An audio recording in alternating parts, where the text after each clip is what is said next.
आई coverage, रहस्य की खोज। उत्तर प्रदेश के कुशीनगर जनपद में निजी अस्पताल को जिलाधिकारी द्वारा सील किए जाने की बड़ी कार्रवाई सामने आई है, जहां आशा बहू के द्वारा एक मरीज को निजी अस्पताल में भर्ती कराया गया था और इलाज के दौरान मरीज की मौत हो गई थी। कुशीनगर जनपद के दुदही अंतर्गत बिशुनपुर बरिया पट्टी निवासिनी कुसुम देवी पत्नी बुधई गुप्ता को बंध्याकरण कराने के लिए एक आशा बहू द्वारा एक निजी अस्पताल में ले जाकर भर्ती कराया गया था, जिसकी इलाज के दौरान वहां मौत हो गई। अनीता देवी जो मृतका थी, आप उनकी कौन क्या लगती हैं?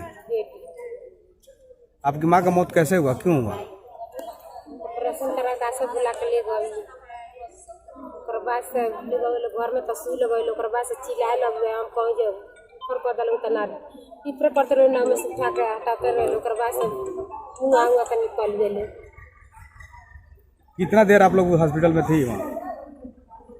हमने के 1 घंटा भइल, रात 1 घंटा में अपन बहरे रह जा, ओकर बाद से ले गए त रिएक्शन दे सुई जल लगे अंदर तो चिल्लाए लगे। हम गेटे पर हम तक के मारे एकदम से बजात रही जे चिल्ला पिएंगे ना ऑपरेशन सुन ला डरा दिए तो निकाल दल या तो नहीं डरा तो नहीं के कोनो बात।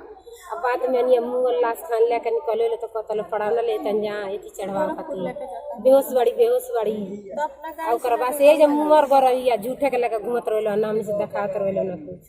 हमारी मामी लगती थी, नाम है मृतका का क्या नाम था? कुसमी देवी, वाइफ ऑफ बुधई गुप्ता। उनकी मौत कैसे हुआ और क्यों हुआ? और मौत इलाज कराने के लिए श्रेया चिकित्सालय पे गई थी और वहाँ पे जाने के बाद डॉक्टर ने कहा थी कि ऑपरेशन करना पड़ेगा तत्काल आपको। कौन सी बीमारी थी उनको? बीमारी यही था कि बजदानी में थोड़ा प्रॉब्लम था। और उसके बाद उन्होंने थिएटर रूम में ले गया और एक इंजेक्शन लगाया। इंजेक्शन के दौरान ही उनकी मृत्यु हो गई और डॉक्टर बहाना बनाया कि हम लोग दूसरे अस्पताल में शिफ्ट करने जा रहे हैं। श्रेया हॉस्पिटल पे जिस आपने गया था, जी, क्या उस हॉस्पिटल का मान्यता था या वैसे ही चलाता है? सर एक ये लिस्ट है जो आप देख सकते हैं, अब ये नहीं कर सकते मान्यता है या नहीं है सर, हमें जानकारी नहीं था। तो और उस हॉस्पिटल तक आपको किसने पहुंचाया? सर एक आशा थी यहाँ की, आशा का नाम है गोदावरी देवी, उनकी मतलब पतो काम करती है आशा में, वही गोदावरी देवी उनके हैंडल में काम करती है और वही बुला के ले गई थी कि वहाँ बहुत बढ़िया इलाज होता है।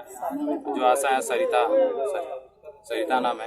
यहाँ जो डॉक्टर बैठते हैं श्रेया क्लिनिक में, डॉक्टर IC चौबे हैं और डॉक्टर संगम दत्त मिश्र हैं और MRD फरूद अली हैं, जिन्होंने इस क्लिनिक को चलाते हैं। सर जो स्लिप आपने ले रखा है? जी सर, सारे डॉक्टर वहाँ मौजूद और भी इसके बाद भी और कई मौजूद।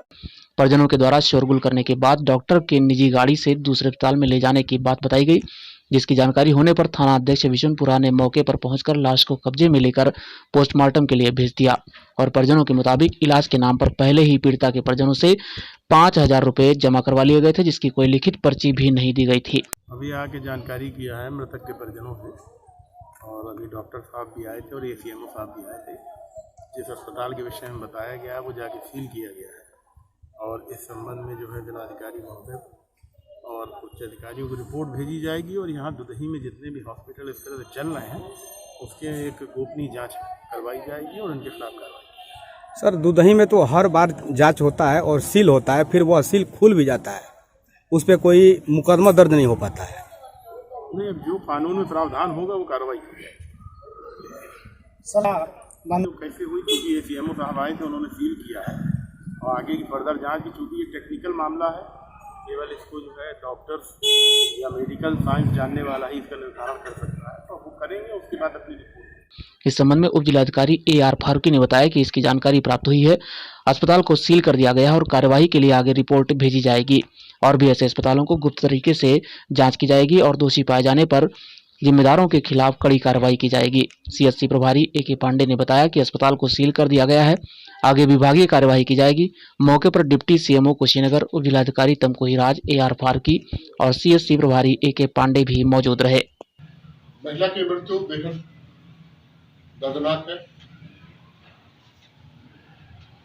आपके टीम द्वारा उप चिकित्साधिकारी कुशीनगर के आदेश दिनांक 5 आज हमारे उप मुख्य चिकित्साधिकारी additional CMO doctor Tahir Ali एवं तमकुहीराज के SDM और मैं प्रभारी चिकित्साधिकारी उस हॉस्पिटल को सीज कर चुके हैं उस पर FIR दर्ज हो चुका है। स्थानीय बिशनपुरा थाने में धारा 304A के तहत अभियोग पंजीकृत है। हम सभी स्वास्थ्य विभाग की तरफ से ये प्रयास होगा कि ऐसे व्यक्ति या ऐसे कोई भी अस्पताल के संचालक जिन्होंने अपने को फर्जी चिकित्सक बनके, फर्जी शल्य चिकित्सक बनके जो भी कटपिट सामने आएंगे, उन्हें कठोर से कठोर भारतीय संविधान के अनुसार जिनमें उनमें उनके विरुद्ध सुसज्जित धाराएं हैं, उसे सजा दिलाई जाए। और साथ में आप लोगों के माध्यम से मैं ये बात कहना चाहता हूँ कि आप लोग भी क्षेत्र में ये प्रचार प्रसार करें कि सरकारी अस्पताल और सरकारी चिकित्सा की सुविधाएं आम जनमानस को 24 घंटा देने के लिए हमारा विभाग तैयार है। ऐसे किसी भी सर्जरी की सूचना हमें दें।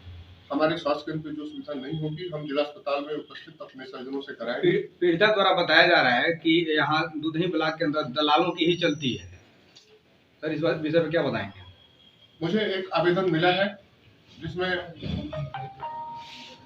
गोदावरी देवी का नाम सामने आया है। आपको मैं बता दूं, गोदावरी देवी मेरे अस्पताल में न तो आशा की रूप में नियुक्त है। हाँ, ये जरूर है कि गोदावरी देवी की बहू पिंकी रूबी आशा है। मैं इसकी जांच कर रहा हूं और अगर वो इसमें इस कृत्य में आरोपित होती हैं तो उनकी बर्खास्तगी करूंगा और अपने उच्च अधिकारियों को भी इस बारे में अवगत कराऊंगा। मरीज तो चलता है घर से अपने हॉस्पिटल के लिए, सरकारी हॉस्पिटल के लिए, लेकिन बीच में दलालों द्वारा दूसरे हॉस्पिटल को उस मरीज को रेफर कर दिया जाता है रास्ते से ही। इस पे कोई अंकुश नहीं लगाया जा सकता सर आपके द्वारा?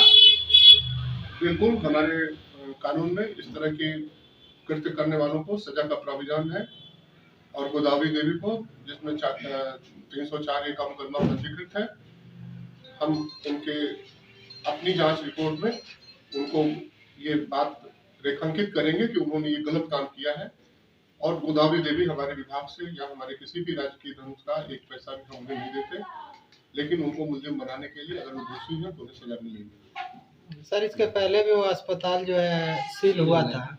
ये कहना गलत है कि उनको वो अस्पताल सील था, बल्कि उसकी जांच करने के लिए मैं स्वयं गया था और उनके अभिलेखों को मांगा गया। वो अभिलेख तत्काल नहीं दे सके। थोड़ी देर में उनकी अभिलेख आए, जिसमें मुख्य चिकित्सा अधिकारी महोदय द्वारा उन्हें एक चिकित्सक के नाम पे पंजीकृत किया गया था। प्रथम दृष्टया देखने में वो आपत्तिजनक लगा, इसलिए उसकी जांच के लिए चूंकि मुख्य चिकित्सा अधिकारी महोदय का ही उसमें रजिस्ट्रेशन का सर्टिफिकेट दिया था, इसलिए उचित हमसे उच्च अधिकारी उसकी जांच करके उसके विरुद्ध FIR करें। विधि सम्मत कार्रवाई करने के लिए मुख्य चिकित्सा अधिकारी महोदय को वो कागज भेज दिया गया था। संयोग से कोरोना के चलते वो 10-15 दिन हो गया, नहीं हो पाया है। वो भी शीघ्र वो भी हो जाएगा। दुधई CHC के एरिया के अंदर सर दर्जनों हॉस्पिटल चल रहे हैं अवैध तरीके से। क्या वो उनके लिए कोई अलग रजिस्ट्रेशन है सर, जो कि अपना इस तरीके की घटनाएं हो रही है, उसके बाद सील हो रहा है, फिर खुल जा रहा है, फिर वो सुचारू रूप से अपना काम कर रहा है? ऐसा बिल्कुल नहीं होगा। वर्तमान सरकार इसमें बहुत ही सख्त रुख अपनाए हुए है और ऐसे जो भी झोला छाप डॉक्टर होंगे उनके खिलाफ सख्त से सख्त कार्रवाई होगी और एक अभियान चला करके जिलाधिकारी महोदय ने इसको समाप्त करने के लिए निर्देशित किया है। स्वास्थ्य सेवा में भर्ती हेतु विज्ञप्ति। हम हमारी संस्कृति पंजीकरण संख्या 853 उत्तर प्रदेश संस्था की ओर से राज्य के प्रत्येक जनपद में ब्लॉक एवं ग्राम स्तर पर स्वास्थ्य सेवा में भर्ती हेतु निम्न प्रकार ऑनलाइन आवेदन आमंत्रित हैं। पद का नाम स्वास्थ्य मित्र, योग्यता इंटरमीडिएट, महिला पुरुष, वेतनमान 6000 रुपए। पद का नाम हेल्थ कोऑर्डिनेटर, योग्यता स्नातक, महिला पुरुष, वेतनमान 12000 रुपए। अधिक जानकारी एवं उपरोक्त पद पर भर्ती हेतु इच्छुक अभ्यर्थी ऑनलाइन आवेदन हेतु www.hseva.in पर लॉगिन कर सकते हैं।